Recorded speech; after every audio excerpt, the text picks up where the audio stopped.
கிறிஸ்துவுக்குள் அன்பான தேவனுடைய பிள்ளைகளே, ஆண்டவராகிய இயேசு கிறிஸ்துவின் நாமத்தினாலே இந்த சமாதானத்து நேரத்தை பார்த்து கொண்டிருக்கிற அத்தனை பேரை நான் வாழ்த்துகிறேன், வரவேற்கிறேன். இந்த புதிய மாதத்திற்குள்ளாக வந்திருக்கிற நம்மை ஆண்டவர் நிச்சயமாக ஆசீர்வதித்து பாதுகாப்பார் என்பதில் எந்த விதமான சந்தேகமும் இல்லை. அன்பானவர்களே, இந்த கோடை கால வெயிலின் தாக்கத்தை தாண்டி கொண்டிருக்கிற இந்த நேரம் மிக முக்கியமாக பிள்ளைகளுக்கான புதிய கல்வி ஆண்டுக்குள்ளாக சென்று கொண்டிருக்கிறோம். இந்த புதிய கல்வி ஆண்டிலே பெற்றோருக்கு அநேக தேவைகள் உண்டு. பிள்ளைகளுக்கு சில பதட்டமும் பயமும் இருக்கிறதான சூழ்நிலை. இன்னும் தேவைகளை அதிகமாக தேவைகளோடு காணப்படுகிற பெற்றோர்களுக்கு எப்படியாவது என் பிள்ளைகள் உயர்கல்வியில் வந்து சேர வேண்டும், உயர்வாக இருக்க வேண்டும் என்று சொல்லி விரும்பி பிள்ளைகளுக்காக பார்த்து செய்து கொண்டிருக்கிற இந்த நேரத்தில் அன்பானவர்களே, ஆண்டவர் நம் தேவைகள் அனைத்தையும் சந்தித்து நமக்கு உதவி செய்வார் என்பதில் எந்த விதமான சந்தேகம் இல்லை. அவரை நோக்கி பாருங்கள், நிச்சயமாக அவர் நமக்கு உதவி செய்வாராக. இன்னும் கல்வியை முடித்துவிட்டு உயர்கல்விக்காக பார்த்து கொண்டிருக்கிற பிள்ளைகளை நான் வாழ்த்துகிறேன். இன்னும் கல்வியை முடித்துவிட்டு பணிகளை தேடிக்கொண்டு புது பணியில் அமர்ந்து கொண்டிருக்கிற உங்களையும் நான் வாழ்த்துகிறேன். நிச்சயமாகவே ஆண்டவர் உங்களுக்கு இந்த மாதத்தில் நல்ல உதவிகளை செய்து உங்களை பாதுகாத்து உங்களுக்கு வேண்டிய எல்லா விதமான உதவிகளையும் செய்து உங்களை உயர்த்துவாராக.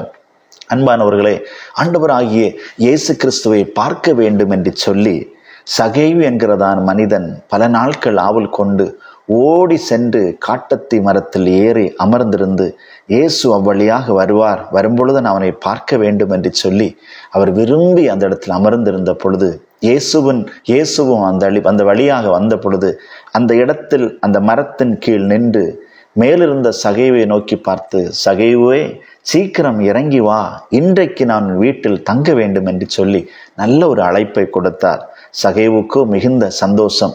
இந்த சூழ்நிலையில் இந்த சம்பவத்திலிருந்து சில காரியங்களை நாம் கற்றுக்கொள்ளப் போகிறோம். இந்த சகேயும் வந்தான்.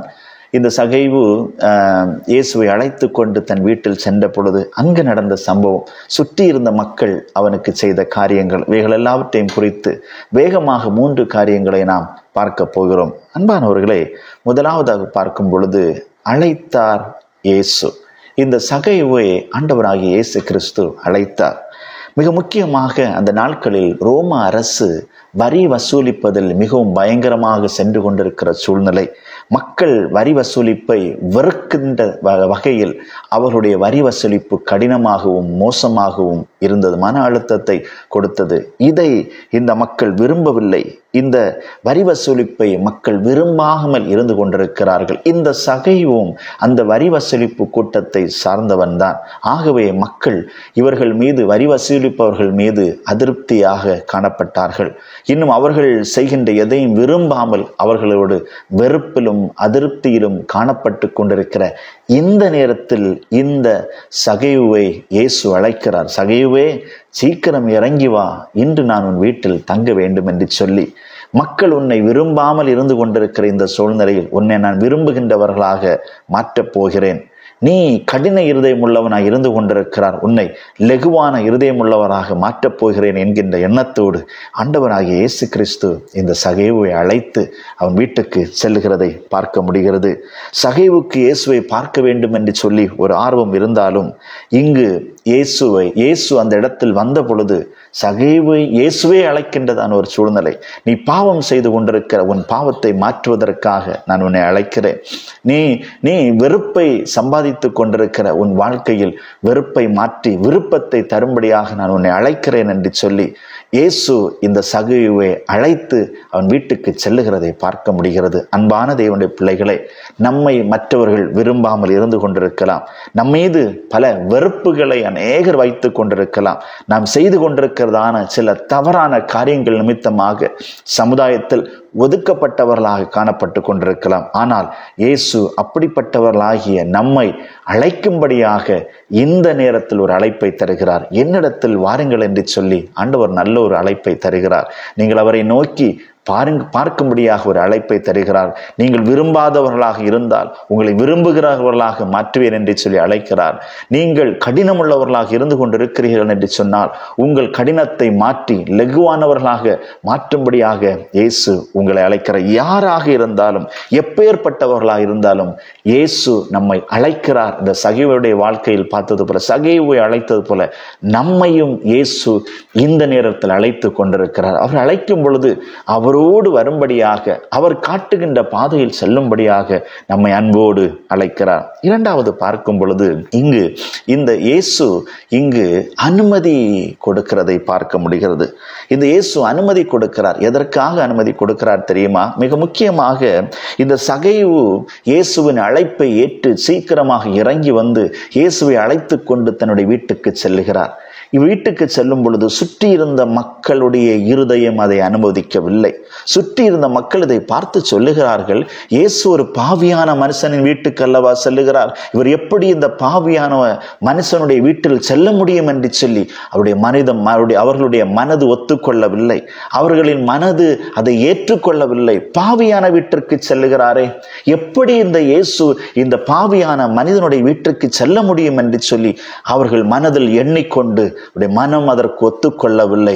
அன்பானவர்களே, அது மட்டுமல்ல, இயேசு அங்கு சென்றது மட்டுமல்ல, இந்த சகேயு பேசுவதற்கான அனுமதியை இங்கு இயேசு கொடுக்கிறார். அங்கு சென்ற மாத்திரத்தில் இந்த சகேயு வாயை திறந்து அவன் மனதில் இருக்கிற காரியங்களை ஒவ்வொன்றாக சொல்ல ஆரம்பிக்கிறான்.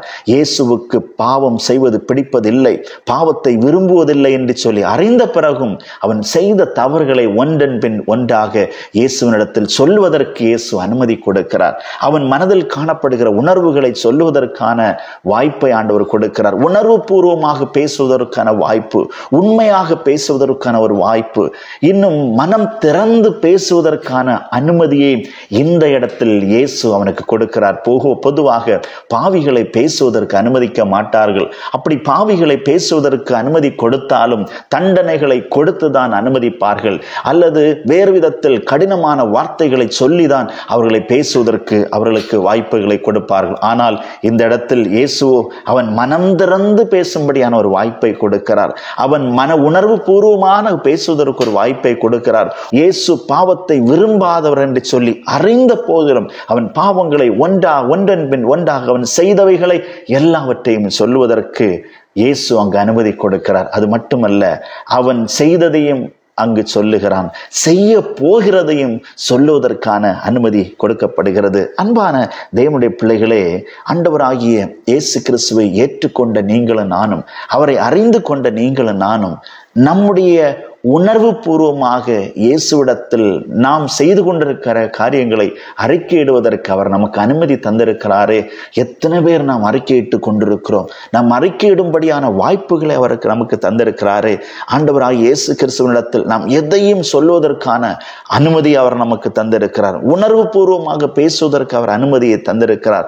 உண்மையாக பேசுவதற்கான அனுமதி அவர் தந்திருக்கிறார். அவரிடத்தில் சொல்லுவதற்கும் அறிக்கையிடுவதற்கும் இயேசு அனுமதி தந்திருக்கும் பொழுது ஏன் நாம் இன்னும் அமைதியாக இருக்க வேண்டும்? உங்கள் இருதயத்துள்ள பாரங்களை அவரிடத்தில் சொல்லுங்கள். உங்கள் வாழ்க்கையில் காணப்படுகிறதான கரைகளை நீங்கள் அவரிடத்தில் சொல்லுங்கள். உங்கள் வாழ்க்கையில் காணப்படுகிறதான கஷ்டங்களையும் பாடுகளையும் வேதனைகளையும் அவரிடத்தில் நீங்கள் சொல்வதற்கான அனுமதியை தந்திருக்கிறாரே. இன்னும் ஏன் நாம் அமைதியாக இருக்க வேண்டும்? இயேசு நம்மை அழைத்திருக்கிறார். இயேசு நம் மத்தியில் வந்திருக்கிறார். அவரிடத்தில் உங்கள் சூழ்நிலைகளை நீங்கள் சொல்லி பாருங்கள். நீங்கள் ஒருவேளை நினைக்கலாம், என் சூழ்நிலைகள் இயேசுவுக்கு தெரியும், நான் சென்று கொண்டிருக்கிற பாதை இயேசுவுக்கு தெரியும் என்று சொல்லி நீங்கள் சொல்லலாம். ஆம் பிரியமானவர்களே, அது இயேசுக்கு நிச்சயமாக தெரியும். ஆனாலும் நாம் அறிக்கையிடும் பொழுது, நாம் அதை ஒத்துக்கொள்ளும் பொழுது, நாம் அதை உணர்வு பூர்வமாக சொல்லும் பொழுது அவர் இன்னும் நம்மை விரும்பி நமக்கு வேண்டிய உதவிகளை அவர் செய்வார் அல்லவா? அது மட்டுமல்ல, இந்த மூன்றாவது பார்க்கும் பொழுது இங்கு இயேசு இந்த சகேயு சொன்னதை ஆதரிக்கின்றவராய் காணப்படுகிறார். அதை ஆதரிக்கிறார். மக்களை ஏமாற்றி கொண்டிருந்த இந்த சகேயு, மக்கள் எந்த தொடர்பையும் இவனிடத்தில் வைக்க விரும்பாமல் இருந்து கொண்டிருந்த இந்த சகேயு மனம் திறந்து பேசுகிறார். அவர் மனம் திறந்து பேசுகிறார். அவர் என்ன பேசுகிறார் தெரியுமா?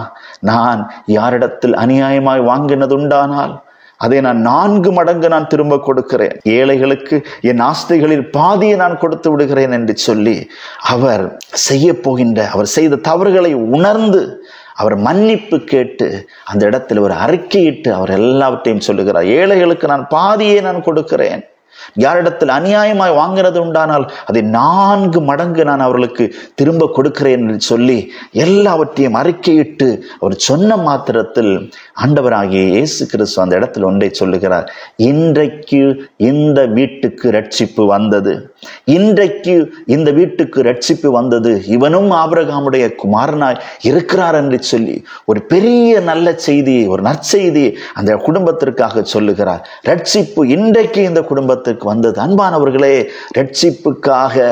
ரட்சிப்புக்காக நாம் செய்து கொண்டிருக்கிற காரியங்களை பார்க்கும் பொழுது ஆவிக்குரிய காரியங்களை மட்டும்தான் நாம் நாடிக்கொண்டிருக்கிறோம். ஆவிக்குரிய காரியங்களை மட்டும்தான் நாம் செய்து கொண்டிருக்கிறோம். ஆவிக்குரிய காரியங்கள் நம்முடைய ரட்சிப்புக்கு ஒரு பகுதியாக மட்டுமே காணப்படுகிறது. அது ஒரே பகுதி மட்டுமல்ல. ரட்சிப்புக்கு வழி ஆவிக்குரிய காரியங்கள் ஒரு பகுதி மட்டுமே. அதை தாண்டி செய்ய வேண்டிய காரியங்கள் அநேகம் உண்டு. அதை இங்கு இந்த சகேவு சொல்லுகிறான். நான் எனக்கு இருக்கிறவைகளில் ஏழைகளுக்கு நான் கொடுக்கிறேன் என்று சொல்லி உதவி செய்கின்ற மனதை அந்த இடத்தில் அவன் திறக்கிறான். அது மட்டுமல்ல, அநியாயமா நான் வாங்கினதை நான் திரும்ப கொடுக்கிறேன். யாரையாவது நான் மனம் புண்பட அவர்களை கஷ்டப்படுத்தி இருந்தேன் என்று சொன்னால் அவர்களுக்கு செய்ய வேண்டியவைகளை நான் செய்து அவர்களை நான் ஆறுதல் படுத்துவேன் என்று சொல்லி மனம் திறந்து பேசுகிறான். அன்புக்குரிய தேவனுடைய பிள்ளைகளே, நற்செய்கைகள் செய்வதற்கு நம்முடைய கரங்கள் முடக்கப்பட்டு இருக்கிறது என்று சொன்னால் ரட்சிப்புக்கான ஒரு வழி என்ன தெரியுமா? நம்முடைய கரங்கள் நீட்டப்பட வேண்டும், உதவி செய்வதற்காக நீட்டப்பட வேண்டும். எங்களுடைய கில்கால் காஸ்பல் மிஷன் ஊழியத்தின் குழந்தைகள் காப்பகத்திற்காக ஒரு உண்டியலை நாங்கள் வைத்திருக்கிறோம். அதிலே ஒரு வாசகத்தை நாங்கள் இப்படியாக எழுதி வைத்திருக்கிறோம்.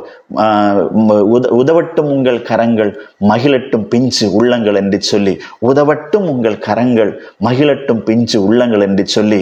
ஏனென்று சொன்ன உதவி செய்வதற்காக நம்முடைய இதயங்கள் திறக்கப்பட வேண்டும், நம்முடைய கரங்கள் நீட்டப்பட வேண்டும். அப்படி செய்யும் பொழுது அதன் மூலமாக அநேகருடைய வாழ்க்கையில் நன்மைகள் போய் சேரும். அதன் மூலமாக நம்முடைய வாழ்க்கையில் ரட்சிப்பு கடந்து வரும். ஜெபத்தை செய்வதன் மூலமாகவும், பரிசுத்த வாழ்க்கையை வாழ்வது நிமித்தமாகவும், இன்னும் ஆலயத்திற்கு செல்வது நிமித்தமாகவும், இன்னும் ஆண்டவருடைய சமூகத்தில் காத்திருப்பது நிமித்தமாகவும், நல்ல சாட்சி உள்ள வாழ்க்கை வாழ்வது நிமித்தமாகவும் மட்டுமல்ல, அதோடு கூட உதவி செய்கின்ற காரியங்கள், ஒப்புரவாகின்ற காரியங்கள், மற்றவர்களுக்கு அநியாயம் செய்யும் பொழுது அவரிடத்தில் சென்று ஒப்புரவு ஆகி எதன் நிமித்தமாக அவர்களுக்கு அநியாயத்தை நாம் செய்தோமோ அவைகளை நாம் திரும்ப கொடுக்கும் பொழுதும் அதன் மூலமாக நம்முடைய குடும்பத்திலும் வாழ்க்கையிலும் ரட்சிப்பு வரும். இந்த மாதத்தில் ஆண்டவர் நம்முடைய வாழ்க்கையில் எவைகள் எல்லாம் இழந்து போனோமோ, இழந்து போனதை திரும்ப கொடுப்பதற்காக ஆண்டவராகிய இயேசு கிறிஸ்து நமக்கு வந்திருக்கிறார். ஆகவே இழந்து போனது அனைத்தையும் திரும்ப பெற்றுக்கொள்ள, இழந்து போன ரட்சிப்பை திரும்ப பெற்றுக்கொள்வதற்காக ஆண்டவர் நல்ல ஒரு அழைப்பை தருகிறார். அன்பான தேவனுடைய பிள்ளைகளே, இன்றைக்கே நமக்கு ரட்சிப்பு வேண்டும், இன்றைக்கே நமக்கு ரட்சிப்பு வேண்டும். அவர் ரட்சிப்பு தரும்படியாக ஆண்டவர் நம்மை அழைக்கிறார், ரட்சிப்பு தரும்படியாக ஆண்டவர் நம்மை அழைக்கிறார். அவரிடத்தில் பேசுவதற்காக, நாம் அறிக்கையிடுவதற்காக அவர் அனுமதி தருகிறார். நாம் உண்மையாக அறிக்கையிடும் பொழுது, உண்மையாக அவருடைய சமூகத்தில் நம்முடைய இருதயத்தில் இருக்கின்ற காரியங்களை உண்மையாக சொல்லும் பொழுது அதை ஆதரிக்கின்றவராக இருக்கிறார். அதை ஆதரித்து நம்மை ரட்சித்து நல்ல பாதையில் கொண்டு சேர்க்கும்படியாக ஆண்டவர் ஒரு நல்ல ஒரு அழைப்பை தருகிறார். இன்றைக்கே ரட்சிப்பு உங்களுக்கும் உங்கள் குடும்பத்துக்கும் வந்தது. இன்றைக்கே நீங்கள் உயர்த்தப்பட போகிறீர்கள். அதற்காக அழைப்பை பெற்றுக்கொண்ட நீங்கள், ஆண்டவரிடத்தில் பேசுவதற்கான அனுமதியை பெற்றுக்கொண்ட நீங்கள் எடுக்கின்ற நல்ல தீர்மானங்களை ஆண்டவர் ஆகிய இயேசு கிறிஸ்து ஆதரித்து உங்களை உயர்த்தும்படியாக நல்ல ஒரு அழைப்பை தருகிறார். கண்களை மூடி நாம் ஆண்டவரை நோக்கி பார்ப்போமா? இரக்கமுள்ள எங்கள் நல்ல ஆண்டவரே, இந்த நல்ல காலை நேரத்துக்காக நாங்கள் உமக்கு நன்றி செலுத்துகிறோம். ஆண்டவரே, இந்த நாளிலும் கூட எங்கள் சூழ்நிலைகளை ஆண்டவர் பார்க்கிறீர். எங்கள் சூழ்நிலைகள் மிகவும் கடினமாகவும், ஆண்டவரே, எங்கள் சூழ்நிலைகள் மிகவும் கஷ்டமான சூழ்நிலையை நாங்கள் சென்று கொண்டிருக்கிறோம்.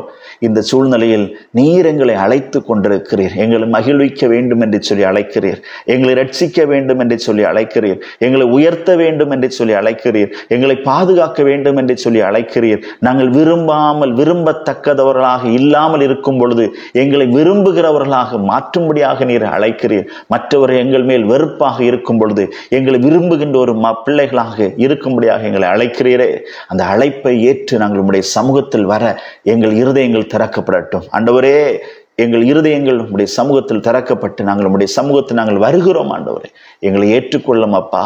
அதோடு கூட நாங்கள் ஒவ்வொன்றையும் நாங்கள் அறிக்கையிடுவதற்கான அனுமதியை தந்திருக்கிறீர், நல்ல வாய்ப்புகளை தந்திருக்கிறீர், நல்ல உணர்வுபூர்வமாக உம்மிடத்தில் பேசுவதற்கான நல்ல வாய்ப்பை எங்களுக்கு தந்திருக்கிறீரே. உமக்கு நாங்கள் நன்றி செலுத்துகிறோம். ஆவியானவரே, நீர் உதவி செய்வீராக. ஆண்டவரே, நாங்கள் உண்மையாக அறிக்கையிடும் பொழுது அவைகளை ஆதரித்து, எங்களை கனப்படுத்தி, எங்களை ரட்சித்து, எங்களை ஆசீர்வதித்து தூக்கி நிறுத்துகிறீரே. உமக்கு நன்றி. இந்த காணொளியை பார்த்து கொண்டிருக்கிறதான அத்தனை பிள்ளைகளை ஆண்டவர் ஆசீர்வதிப்பீராக. அவர்கள் வாழ்க்கையில் என்னென்ன தேவைகள் காணப்படுகிறதோ, என்னென்ன காரியங்களுக்காக உம்முடைய பிள்ளைகள் பாரத்தோடும் கண்ணீரோடும் ஜெபத்தோடும் இருந்து கொண்டிருக்கிறார்களோ அத்தனை பேரையும் ஆண்டவர் கண்ணோக்கி பார்ப்பீராக. இந்த புதிய கல்வி ஆண்டில் பிள்ளைகளுக்கு வேண்டிய நல்ல ஞானத்தை கொடுப்பீராக, பிள்ளைகளுக்கு வேண்டிய நல்ல உதவிகளை கொடுப்பீராக. ஆண்டவரே, இந்த கல்வி ஆண்டு ஆனது பிள்ளைகளுக்கு மிகுந்த ஆசீர்வாதமாக இருக்கட்டும். கல்வியில் பின்தங்கி காணப்படுகிற பிள்ளைகளுக்கு ஆண்டவர் நல்ல உயர்வான ஆண்டவரை வாழ்க்கையை கொடுப்பீராக, கல்வியில் உயர்வுகளை கொடுப்பீராக. ஒருவன் ஞானத்தில் குறைவுள்ளவராய் இருந்தால் சம்பூரணமாய் கொடுக்கிற என்னிடத்தில் கேட்க கடவான் என்ற வசனத்தின்படி உம்முடைய பிள்ளைகள் உம்மிடத்தில் கேட்டு பெற்றுக் கொள்ளட்டும். இந்த கல்வி ஆண்டில் என்னென்ன பல தேவைகளோடு பிள்ளைகள் உண்டு. ஃபீஸ் கட்டுவதற்காக, இன்னும் ஆண்டவரே ஸ்கூல் சப்ளைஸ் வாங்குவதற்காக கடினமாய் காணப்படுகிற பிள்ளைகளுக்கு ஆண்டவர் உதவி செய்வீராக. ஞானத்தில் நான் குறைவுள்ளவனாய் இருக்கிறேன், நான் இனி படிக்க வேண்டாம் என்று சொல்லி கல்வியை விட்டு ஓட நினைக்கிற பிள்ளைகளுக்கு ஆண்டவர் நல்ல மனதை கொடுத்து அவர்கள் கல்வியில் முன்னேறி செல்லட்டும். உயர்கல்விக்காக காத்து கொண்டிருக்கிற பிள்ளைகளுக்கு ஆண்டவர் நல்ல உதவிகளை செய்வீராக. பலவீனத்தோடு நோய்களோடும் காணப்படுகிற பிள்ளைகளுக்கு ஆண்டவர் நல்ல சுகத்தை, அற்புத சுகத்தை கொடுத்து பிள்ளைகளை கனப்படுத்தி ஆசீர்வதிப்பீராக. கடன் பிரச்சனைகள் மூழ்கி இருக்கிற பிள்ளைகளுடைய கடன் பிரச்சனைகள் மாற்றப்படட்டும். ஆவியானவரே, நீர் உதவி செய்வீராக. அன்பினாலே நீர் உம்முடைய பிள்ளைகளை அரவணைத்து நீர் உயர்த்துவீராக. பிரிந்து காணப்படுகிற குடும்பத்தில் பிரிந்து காணப்படுகிற பிள்ளையுடைய பிரிவினைகள் மாற்றப்பட்டு ஆண்டவரே, நீர் அவர்களை ஒன்று சேர்த்து உமக்காக வைராக்கியமாக நிற்கட்டும். அடையின் வாழ்க்கையில் சமாதானம் இல்லையே என்று சொல்லி யாரெல்லாம் துவண்டு போயிருக்கிறார்களோ சமாதானத்தை கொடுத்து உடைய பிள்ளைகளை கனப்படுத்துவீராக. வாழ்க்கையின் ஆண்டவர் எவைகளை நாங்கள் செய்தாலும் வாழ்க்கையில் தோல்விகளே நாங்கள் சந்தித்து கொண்டிருக்கிறோம். தோல்விகள் மாறட்டும் ஆண்டவரே. ஆண்டவர் குடிப்பழக்கத்தினால் அடிமையாக்கப்பட்டிருக்கிற பிள்ளைகளுடைய குடிப்பழக்கங்கள் மாற்றப்படட்டும் ஆவியானவரே. நாங்கள் எங்கு செல்ல வேண்டும், எதை செய்ய வேண்டும் என்று சொல்லி செய்வதறியாமல் வாழ்ந்து கொண்டிருக்கிற பிள்ளைகள் உண்டு. அவைகளுக்கு சரியான பாதைகளை காண்பித்து உடைய பிள்ளைகளுக்கு நீ உதவி செய்வீராக. மனம் சோர்ந்து காணப்படுகிற அத்தனை பேரையும் நீ உற்சாகப்படுத்துவீராக. இந்த நிகழ்ச்சியை பார்த்து கொண்டு உம்மை நோக்கி ஜபிக்கிற பிள்ளைகளுடைய வாழ்க்கையில் ஆண்டவர் உயர்வுகளையும் ஆசீர்வாதங்களையும் கொடுத்து கனப்படுத்துவீராக. உடைய கிருபையினால் மறைத்து கொள்ளும் ஆண்டவரே. நீரே எங்களை ஆசீர்வதித்து வழிநடத்த வேண்டும் என்று எங்கள் ஆண்டவராகிய இயேசுவின் மூலம் வேண்டிக் கொள்ளுகிறோம் எங்கள் நல்ல பிதாவே. ஆமேன், ஆமேன், ஆமேன். நாமம் பரவ வேண்டுமே, முழங்கால்கள் முடங்க வேண்டுமே. உயிர்த்த இயேசு நாமம் பரவ வேண்டுமே, முழங்கால்கள் முடங்க வேண்டுமே. யாரை நான் அனுப்புவேன், யாரை நான் அனுப்புவேன், என் காரியமாய் போபவன் யார்? யாரை நான் அனுப்புவேன், யாரை நான் அனுப்புவேன், என் காரியமாய் போபவன் யார்? என்னை நான் தருகிறேன், என்னை நான் தருகிறேன், உமக்காய் நான் வருகிறேன். என்னை நான் தருகிறேன்,